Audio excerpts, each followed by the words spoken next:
Vous êtes sur RTL. Yes.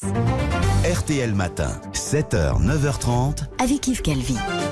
Bonjour Laurent Gérard. Bonjour. Bonjour Mademoiselle Jade. Bonjour Monsieur Calvi, bonjour tout le monde. On retrouve maintenant Pascal Praud en direct de CNews où déjà il s'apprête à présenter l'heure des pros. Bonjour Pascal, quels sont les invités du jour? Bonjour, et oui, malgré le jour férié, aujourd'hui je reçois Jean-Pierre Zemmour, le cousin d'Éric, Ginette Zemmour, la tante d'Éric, et Kevin Zemmour, le neveu d'Éric. Attention, ça va finir par se voir que vous êtes zémourien. Je ne vois pas pourquoi vous dites ça. Peu importe. Donnez-nous plutôt le sommaire des auditeurs ont la parole que vous présenterez bien sûr ce midi sur RTL. Eh bien, le 1er novembre oblige, nous parlerons de la Toussaint. Oui, bien sûr. Quelle tombe allez-vous fleurir aujourd'hui? La tombe de votre grand-père, la tombe de votre grand-mère, la tombe de la civilisation européenne? Je pose la question au 32-10.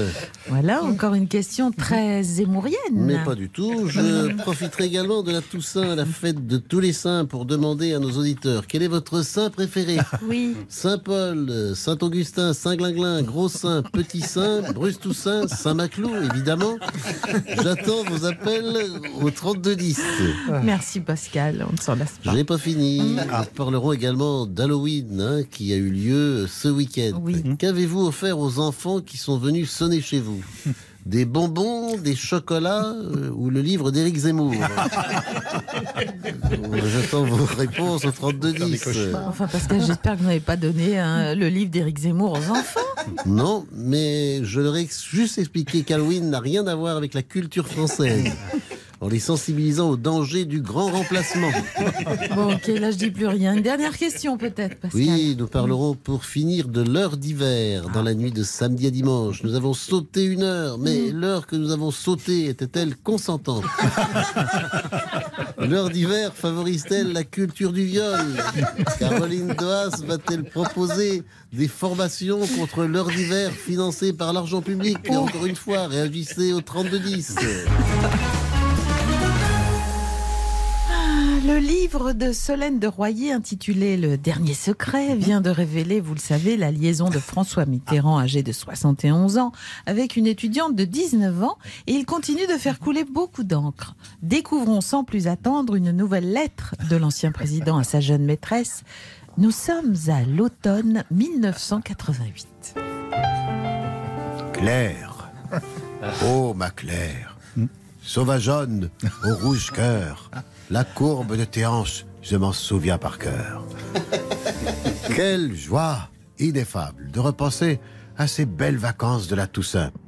Bien sûr, il a fallu nous battre pour rendre possible notre petit séjour au soleil, mais ça en valait la peine. J'ai d'abord ordonné à mon ministre de l'Éducation, Lionel Jospin, de se débrouiller pour que tes vacances scolaires coïncident avec les dates de mon séjour secret en Égypte, où j'aime tant me ressourcer à l'ombre des pyramides. Ce Benet n'a rien trouvé de mieux à faire que de créer les zones A, B et C. Imbécile.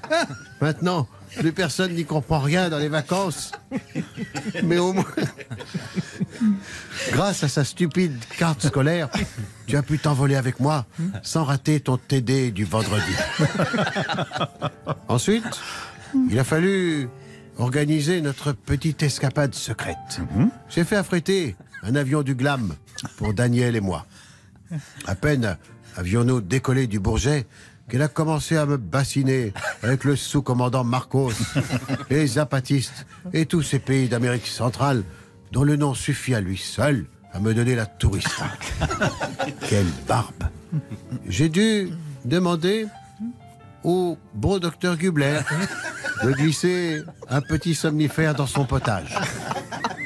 Elle s'est endormie sur son tricot et je ne l'ai plus entendue du voyage. J'en ai profité pour relire le livre des meilleures blagues de Guy Montagnier. Ça m'a mis de bonne humeur. Derrière mon avion du Glam, il y avait l'avion du Glam d'Anne Pinjot et de ma fille cachée, Mazarine. Depuis que tu l'as emmenée au cinéma voir L'Ours de Jean-Jacques Hano, tu la connais mieux. Tu sais à quel point elle est espiègle. Elle a fait croire au Badinter qu'il partait pour la Norvège.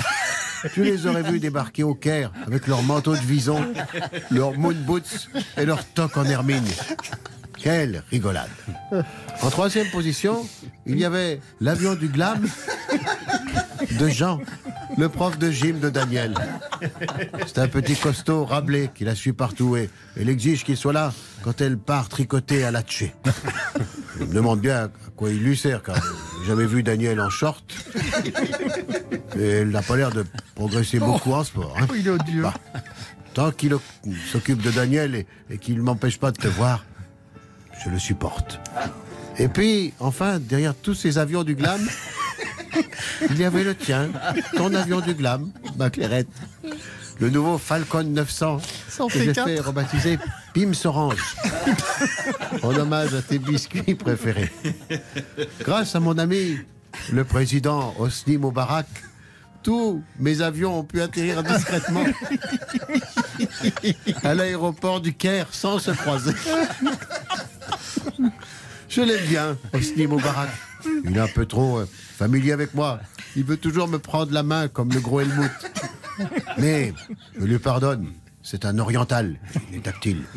Pour le remercier, je lui ai offert une cravate bariolée en synthétique. Un cadeau d'Elisabeth Digout. Je lui dis que c'était une cravate Hermès. Tu l'aurais vu à l'ONU. Il était fier comme un paon. Pour te voir tranquillement, j'ai inscrit Daniel à une descente du Nil en Felouk avec un groupe de retraités allemands. Et j'ai dit à Anne que je devais escalader le mont Sinaï pour réfléchir à mon 3e septennat. Le reste, tu le connais, ma Clairefontaine. Notre coucher de soleil sur le fleuve sacré des pharaons depuis ma suite à l'hôtel d'Assouan. Nos heures studieuses, passées, mon front contre ton front, à rédiger ton exposé sur les pyramides. Notre soirée déguisée et le concours de Ramsès Walk au club de loisirs de Luxor. Moi, ma Cléopâtre. Moi, ton Aménophis. Que de souvenirs. Je te laisse avec ces quelques vers d'un auteur égyptien rare dont j'ai chiné l'ouvrage dans le souk d'Alexandrie. Voile sur les filles. Ah. Barque sur le Nil. Du boudou.